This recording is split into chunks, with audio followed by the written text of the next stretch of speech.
Bonjour à toutes et à tous, c'est Amphinibik14. On se retrouve en ce lundi 17 décembre 2018 pour parler simplement des Pokémon stratégiques dans Pokémon Let's Go. Alors je risque de bousculer mon portable dans ce sens-là, je vous le dis directement, puisque j'ai pris les sets sur Shodan pour vous aider un peu mieux avec toutes les stats et tout ça. Donc on va commencer avec Dracofeu Y, qui est simplement Dracofeu mon Pokémon préféré. Le Y est mon préféré, bien que malheureusement dans Pokémon Let's Go, ça m'embête de dire ça, hein, mais Dracofeu Y dans Pokémon Let's Go, il est mauvais. Il est mauvais pourquoi? Déjà, Dracofeu est mauvais dans Pokémon Let's Go parce que dans Pokémon Let's Go, comme vous savez, il y a les pièges de roc qui sont placés dès le départ et qu'on ne peut pas enlever. On n'a pas de défog ni de tour rapide qui peuvent les enlever. Donc déjà, ça c'est problématique.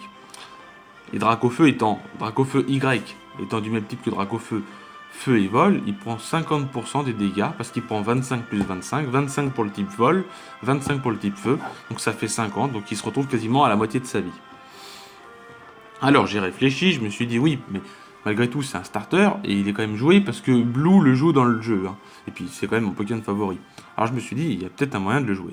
Et il y a bien un moyen, alors certains me diront que c'est peut-être pas parfait, et c'est tout à fait vrai, hein, je l'assume totalement. Mais moi j'ai pensé de le jouer, donc déjà d'une de nature timide, comme on peut voir en bas. Vous voyez, il y a toutes les natures. Nature, timide, parce qu'il a 100 en vitesse, il a 115 en défense spéciale, 159 en attaque spéciale, 78 en défense, 104 en attaque et 78 en PV. Donc ça équivaut pareil au niveau PV et défense. Après, un lame de roc fait, enfin un éboulement fait très très mal. On n'a pas de lame de roc, donc déjà ça va. Un éboulement peut rater. Enfin, toutes les attaques roches, la plupart peuvent rater, donc c'est déjà un avantage. Donc moi je le joue tout simplement de nature timide. Donc on n'a pas de, j'ai pas mis de AV parce que tout simplement je joue sans les restrictions, comme vous le savez. Hein. Normal, parce que si on met les restrictions, avec les bonbons, tout ça, les Pokémon deviennent vraiment surcheatés, ils peuvent encaisser tous les coups. Donc moi je joue mon Dracofeu, donc lance-flamme, Flamethrower, comme on peut voir, Solar Beam, donc lance-soleil, avec substitut, donc clonage et Roost. La technique, c'est de simplement d'envoyer votre Dracofeu, la plupart du temps, dès le départ si possible. Enfin bon, ce Dracofeu là, dans tous les cas, il prendra toujours des dégâts avec les pièges de roc. Mais bon, c'est pas un problème pour autant. La technique est d'arriver sur le terrain au plus vite possible, de placer son clone, de faire roost pour se soigner si vous avez pris les pièges de roc. Voilà. Et ensuite, vous lancez votre lance-soleil, donc votre Solar Beam, qui est quand même à 200 de puissance, hein, il faut le savoir, dans Let's Go. Donc là, ils disent 120 parce que tout simplement. Là, je regarde, ils disent 120 parce qu'on est sur du Shodan, mais dans Pokémon Let's Go, si vous faites des équipes stratégiques, vous le jouez comme ça, voilà. Après, il peut être aussi joué autrement. Hein. On peut le jouer Canicule, on peut le jouer Dracochoc. Il y en a qui me disent oui, mais on peut le jouer Dracochoc, on peut le jouer Dracochoc, bien sûr que oui. Euh, il peut jouer, il peut être joué Toxique, Will-O-Wisp, donc Feu Follet et Toxique. Hein. Voilà. Après, il y a beaucoup de trucs. Il peut être aussi joué Vol. Voilà. Mais bon, on va dire que ce Dracofeu là, il est meilleur sur le plan spécial, c'est pour ça que je lui ai mis ces 7 là. Voilà. Pour Dracofeu Y, c'est tout ce que je conseille. Mais de nature timide obligatoire. Nature timide. Après, au niveau des IV, comme vous pouvez les voir, là vous allez me dire, mais dans tes IV, t'as 0 en attaque. Je le joue timide. Donc forcément, je vais augmenter sa vitesse. Qui sera donc à 145. Mais son attaque, elle sera à 107. Et bon, de toute façon, je joue pas ce Dracofeu Y, on le joue sur le plan spécial, 159 attaque spéciale, voilà. Voilà pour Dracofeu Y. Maintenant, on va parler tout simplement à Dracofeu X. Alors, Dracofeu X, qu'est-ce qu'on peut dire sur lui? Dracofeu X, c'est un très bon Pokémon, hein, comme on le sait. Dracofeu X, lui, il est quand même meilleur que le Y, parce que une fois qu'il aura évolué en X, il prendra que 25% de dégâts des pièges de roc. Voilà. Donc déjà, ça c'est super. C'est un avantage. Donc la stratégie est tout simplement de jouer Dracofeu dès le départ, mais qui évolue en X. Soit vous placez directement, soit vous tapez directement un colère, ou vous tapez un bout de feu, Flarbitz, ou après voilà, parce que de toute façon vous allez voir, j'ai mis colère, Flarbitz, Thunder Punch et Roost. J'ai expliqué après pourquoi j'ai mis ces attaques là.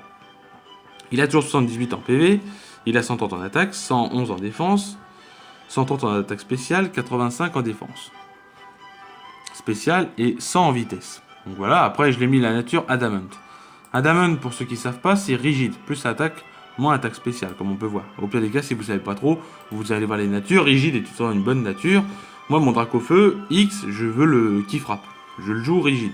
Jovial est très bien pour être un petit peu plus rapide, Mais pour vous dire, attendez, je vais juste regarder. Là, on peut voir en bas. Donc moi, j'ai juste pris le set rigide parce que je veux faire de gros dégâts. On peut voir que tout simplement, avec la nature rigide, il a 153 en attaque, 153 en PV, 181 en attaque, 144 en défense, 148 en attaque spéciale, 115 en défense spéciale et 132 en vitesse. Et si je le joue joli, donc ensuite on va faire tac. Attendez,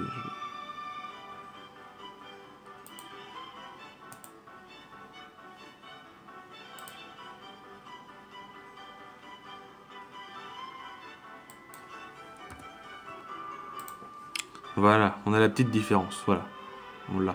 Si vous le jouez joli, donc jovial, vous frapperez moins fort, c'est sûr, hein, parce que regardez, là j'ai les.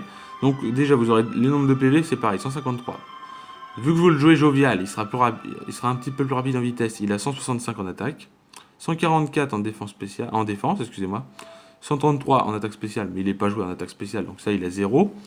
Ensuite, il est en défense spéciale, il a 115 et en vitesse, il a 145.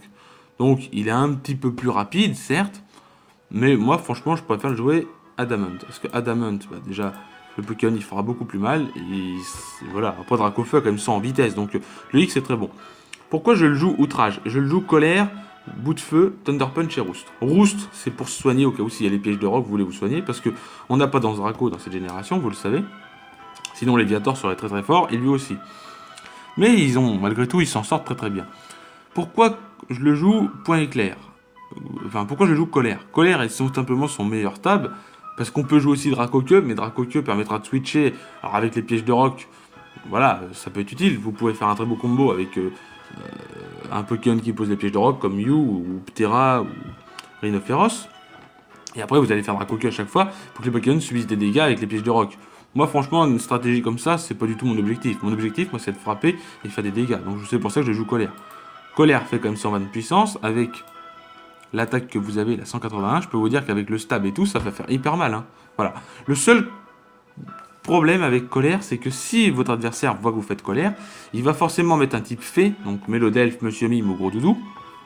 Mélodelphe et Monsieur Mime plutôt, puisque tout simplement, bah, c'est meilleur. Hein. Ils sont meilleurs tous les deux, donc voilà. Bout de feu, bah, c'est son stab feu et c'est le meilleur qui fait de gros dégâts. Avec la nature rigide, ça fait de gros dégâts, voilà.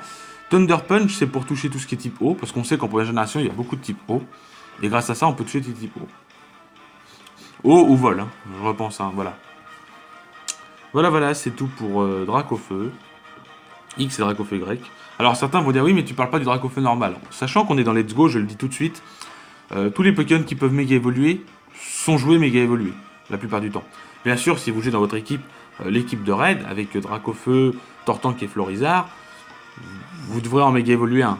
Moi, je vous conseille de méga évoluer soit Florizard, ou Dracofeu X, ou même Tortank. Voilà. De toute façon, on va parler d'eux tous les jours, là, donc voilà. Voilà, si cette vidéo vous a plu, n'hésitez pas à lâcher un gros like. J'espère que cette vidéo vous a plu, bien sûr, et je vous souhaite une bonne journée. On se retrouve demain pour parler d'un autre Pokémon. Bye tout le monde!